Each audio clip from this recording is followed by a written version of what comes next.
होगा कि नहीं होगा ये भगवान भरोसे है, क्योंकि 40% 45% से रिजल्ट 1% पे आ गया है। इसीलिए हम लोग दिलीप भैया के साथ पूरे खुल के खड़े हैं और दिलीप भैया से एक आग्रह करेंगे, निवेदन करेंगे और विनती करेंगे कि हम छात्रों के मुद्दों को आप तेजी से उठाइए और हम लोग आपके साथ हैं। और हम लोग कोशिश करेंगे कि मुखर्जी नगर के जितने भी छात्र हैं दिलीप भैया के साथ आए और अपने हक के लिए लड़ना भी पड़ेगा, क्योंकि सिर्फ पढ़ने से हमारा रिजल्ट नहीं होगा। दिलीप सर हमारे पीछे नहीं हटते, वो हमेशा स्टूडेंट के साथ खड़े रहते हैं और कंधे में कंधे मिला के चलते हैं। उनके ऊपर लाठी डंडे सब बरसाए जाते हैं, तो पर भी वो हमेशा स्टूडेंट के अंदर में हित में ही। Welcome to 9 ultimate. जैसा कि आप लोगों ने कल छात्र नेता दिलीप का वीडियो देखा था, बीपीएससी एग्जाम पे बोले थे, अभी ये यूपीएससी एग्जाम पे बहुत बड़े प्रोटेस्ट करने जा रहे हैं। जैसा कि आपको पता है कि यूपीएससी में हिंदी मीडियम के स्टूडेंटों के साथ जो भेदभाव किया जा रहा है सीसैट के द्वारा, गूगल ट्रांसलेट और तमाम सारे जो इनसे हम बातचीत करने के लिए अभी इनसे बातचीत करेंगे और देश भर में एक बहुत बड़ा आंदोलन होने वाली है कुछ ही दिनों में, तो आप सब लोग अंत तक बने रहना है। सबसे पहले आपको स्वागत है हमारे चैनल पे। जी धन्यवाद। आप बताइए कि क्या करने वाले हैं यूपीएससी एग्जाम को लेकर के। देखिए अभी तो हम दिल्ली में एम्स में इलाज कराने के लिए आए हैं। जी जी। और अभी इलाज मेरा हो गया है, लेकिन कुछ दिन अभी 10-12 दिन अभी रेस्ट में ही रहना है। लेकिन जब हम मुखर्जी नगर, गोपालपुर और नेहरू विहार, गांधी विहार ये सब एरिया में स्टूडेंट से मिले हैं जी जी। और तो बहुत स्टूडेंट पहचान जा रहे हैं, तो वो लोग अपनी समस्या बता रहे हैं कि हिंदी मीडियम वाले के साथ यूपीएससी में सिविल सेवा में भेदभाव की जा रही है और रिजल्ट दिनों दिन कम होते जा रहा है। ये बहुत बड़ी समस्या है और इन लोग इससे चिंतित है काफ़ी।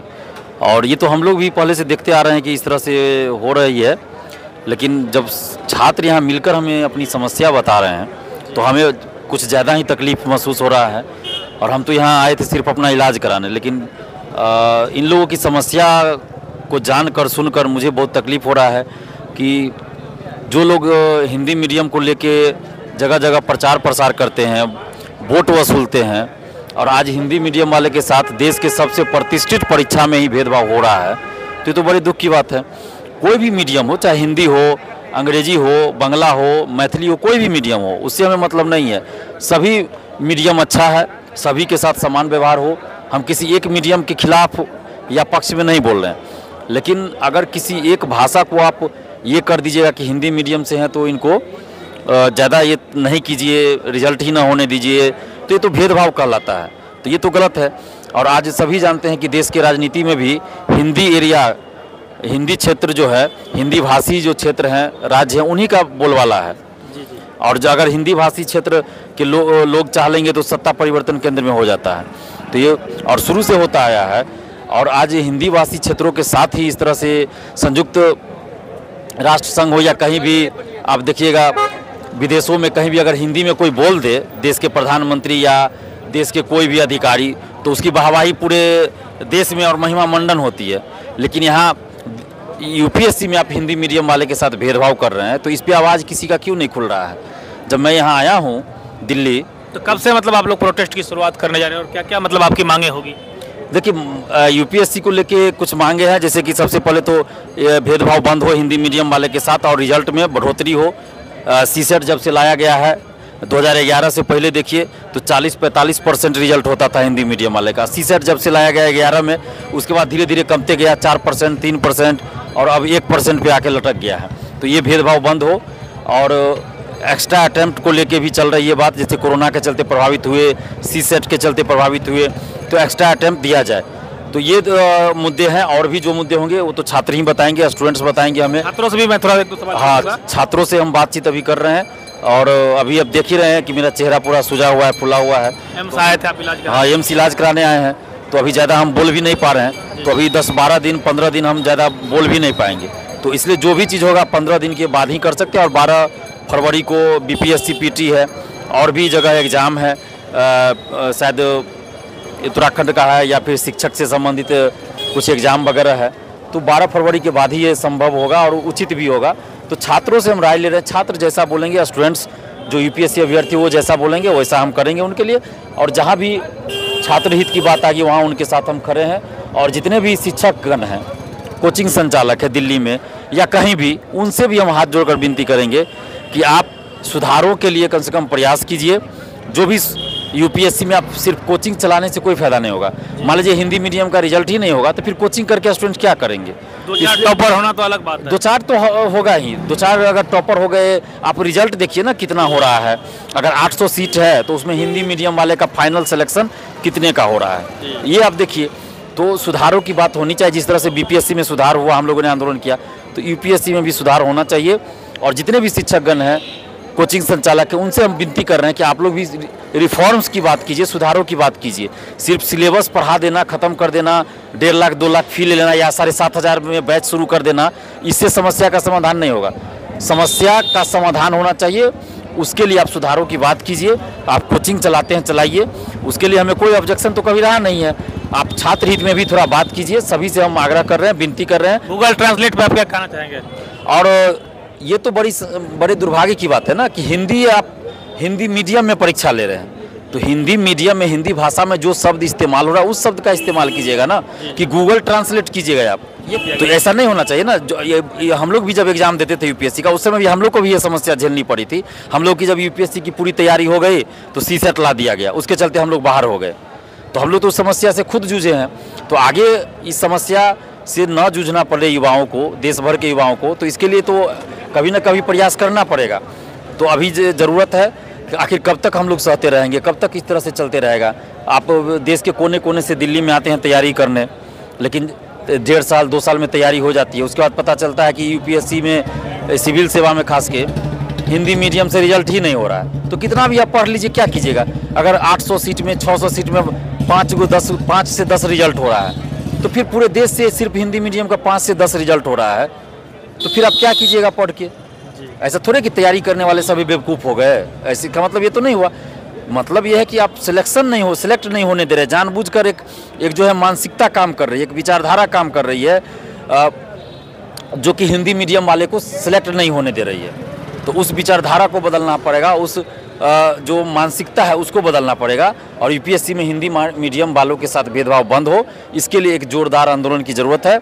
और जितने भी स्टूडेंट्स हैं उनसे भी हम आग्रह करेंगे, छात्रों से, छात्राओं से, शिक्षकगणों से, कोचिंग संचालकों से, कि इस पर आप एक सर्वसम्मति बनाइए और क्या क्या आपका डिमांड होना चाहिए इस पर सर्वसम्मति बनाइए और एक मुहिम चलाया जाए। पढ़ाई भी कीजिए, साथ में ये मुहिम भी चलाना पड़ेगा, क्योंकि पढ़ाई के साथ साथ आप इस चीज़ के लिए नहीं लड़िएगा तो फिर कोई फ़ायदा नहीं होगा आपको। जी जी बिल्कुल। कुछ यहाँ पे छात्र भी है, उनसे भी हम जानने का प्रयास करेंगे। क्या कहना चाहेंगे आप कि छात्र नेता दिलीप जी आए हैं, आप लोगों को प्रोटेस्ट करेंगे कुछ दिनों में, क्या कहेंगे आप? मैं उम्मीद करता हूँ कि जिस तरह से दिलीप जी ने बीपीएससी में काफ़ी सुधार किए हैं, और आज से नहीं कई सालों से लगे हुए हैं इस मुहिम में, वो 2018 से भी या उससे पहले से ही लगे हुए हैं, और उसके अभ्यास पे बीपीएससी, बीएसएससी, मतलब कई तरह के आंदोलन को उन्होंने लीड किया है, और उसमें कुछ सुधार हुए हैं और सुधार होंगे। कहीं ना कहीं आप लोगों को उम्मीद बनी हुई है और जिस तरीके से यूपीएससी में भी जो भेदभाव हो रहा है हिंदी भाषियों के अगेंस्ट, तो हम उम्मीद करते हैं कि दिलीप जी यूपीएससी वाले स्टूडेंट के हित के लिए भी आगे आंदोलन का नेतृत्व करेंगे और बिल्कुल सफल होंगे उसमें। जी, आपका क्या मानना है इस पर? देखिए, दिलीप भैया से छात्रों को अभी के समय में बहुत ज़्यादा उम्मीद है, क्योंकि इन्होंने जितना भी बदलाव हुआ बिहार में, आप देखते होंगे कि सड़कों पे लाठी खाई है, छात्रों के लिए लड़े हैं। एक नया जो है सो छात्र राजनीति का जो है सो रूप उभर के आया है, एक आंदोलनकारी जो जहाँ पे जमीनी स्तर पे सुधार के लिए, विद्यार्थी के लिए हमेशा लड़ते हैं, हमेशा खड़ा रहते हैं। इसीलिए हम लोग यूपीएससी के छात्रों को भी दिलीप भैया से बहुत बड़ा उम्मीद है। और जो भी अभी यूपीएससी में ट्रेंड है हिंदी माध्यम को लेकर, विद्यार्थी डिप्रेशन में है, तैयारी तो करते हैं लेकिन रिजल्ट डिप्रेशन में हो चुका है कहीं ना कहीं सारे, मतलब डिप्रेशन में है, और छात्रों को लगता है कि पढ़ेंगे तो रिजल्ट होगा कि नहीं होगा ये भगवान भरोसे है, क्योंकि 40% 45% से रिजल्ट 1% पे आ गया है। इसीलिए हम लोग दिलीप भैया के साथ पूरे खुल के खड़े हैं और दिलीप भैया से आग्रह करेंगे, निवेदन करेंगे और विनती करेंगे कि हम छात्रों के मुद्दों को आप तेजी से उठाइए, और हम लोग आपके साथ हैं। और हम लोग कोशिश करेंगे कि मुखर्जी नगर के जितने भी छात्र हैं दिलीप भैया के साथ आए, और अपने हक के लिए लड़ना भी पड़ेगा, क्योंकि सिर्फ पढ़ने से हमारा रिजल्ट नहीं होगा। जब तक सिस्टम में सिस्टम में जो है भ्रष्टाचारी जब तक बैठे रहेंगे, और सिस्टम में जब तक ये माइंड सेट रहेगा कि हिंदी माध्यम को सफल नहीं करना है, तो तब तक ये सुधरने वाला नहीं है। क्योंकि 40% 45% जब रिजल्ट हो रहा था तब भी तो यही हिंदी माध्यम के विद्यार्थी थे। आज क्यों रिजल्ट कम है? आखिर क्या वजह है? लेटरल एंट्री क्या है? लेटरल एंट्री बंद होना चाहिए। इसके लिए भी हम दिलीप भैया से आग्रह करेंगे कि आप ही हमारा आवाज़ है, और आप ही जो है, आप ही की आवाज़ से हम लोग को कुछ होने वाला है। आपसे बहुत उम्मीद है, इसलिए हम लोग के साथ आप खड़ा रहिए और हमारे आंदोलन को हम लोग आपको जो है सहयोग करेंगे, और इस आंदोलन को आप आगे बढ़ाइए। आपसे बहुत उम्मीद है। हमारे मात्र एक छात्र नेता है जो स्टूडेंट के हित में हमेशा लड़ते हैं, और हर कोई पीछे हट जाता है, पर दिलीप सर हमारे पीछे नहीं हटते। वो हमेशा स्टूडेंट के साथ खड़े रहते हैं और कंधे में कंधे मिला के चलते हैं। उनके ऊपर लाठी डंडे सब बरसाए जाते हैं, तो पर भी वो हमेशा स्टूडेंट के अंदर में हित में ही कार्य करते हैं और स्टूडेंट भी साथ में सपोर्ट करें, ज़्यादा से ज़्यादा लोग जुड़े, भैया को सफल बनाए आंदोलन। आप क्या कहना चाहेंगे इस पे? मैं बोले सबसे पहले तो दिलीप भैया मुखर्जी नगर में आए हम लोग के लिए समस्या को उठाने के लिए, इसके लिए दिलीप भैया को धन्यवाद जी और आपको भी, जी जी। क्योंकि आप मेरी आवाज़ सबके समक्ष रखने के लिए आए। तो दिलीप भैया आप लोगों के लिए इतना प्रोटेस्ट वगैरह करते हैं, इनकी तबीयत कैसी है पूछा आपने? हाँ हाँ अच्छा, मैं कैसी चल रही है उनकी पूछा हूँ, तबीयत? अभी पूछा हूँ और मिले हैं तो उनकी तबीयत तो थोड़ा राहत है, लेकिन हम लोग के लिए हिंदी मीडियम वाले के लिए ये बिहार से चल के दिल्ली तक आए हैं, इनके लिए इनको शुक्रगुजार हूँ इनका। और जहाँ तक हिंदी मीडियम की रिजल्ट की बात है तो सही में ये देखा जा रहा है कि हिंदी मीडियम का रिजल्ट बहुत नीचे जा रही है। कोचिंग में लोग पैसे तो ले रहे हैं लेकिन उस ढंग से रिजल्ट नहीं हो पा रही है और थोड़ा सा सिस्टम में भी हल्का सा गड़बड़ी सुनने को आ रहा है। तो दिलीप भैया अब आए हैं तो उनके साथ हम लोग पुरजोर समर्थन करेंगे। चलिए ठीक है, धन्यवाद। आप क्या कहना चाहेंगे इस पे? मैं बीपीएससी के लिए तैयारी करता हूँ, स्पेशली मैं 65वीं वाले से लगा हूँ, तो 65वीं में हुआ था, फिर 66वीं 67वीं में नहीं हुआ। जो अचानक यूपीएससी में जो प्रोटेस्ट होने जा रहा है इस पे आप क्या कहेंगे, जो बड़ा आंदोलन होने जा रहा है? कि इस वक्त ये जो दिलीप भैया आए हैं, जिस तरह से इन्होंने बीपीएससी में सुधार के लिए इतना ज़्यादा छात्रों की आवाज़ बने हैं, अभी जो यूपीएससी के लिए भी जो प्रोटेस्ट होने वाला है, हम लोग उनका पूरा समर्थन करते हैं और हमेशा ऐसे ही इनके साथ रहेंगे। चलिए ठीक है, धन्यवाद।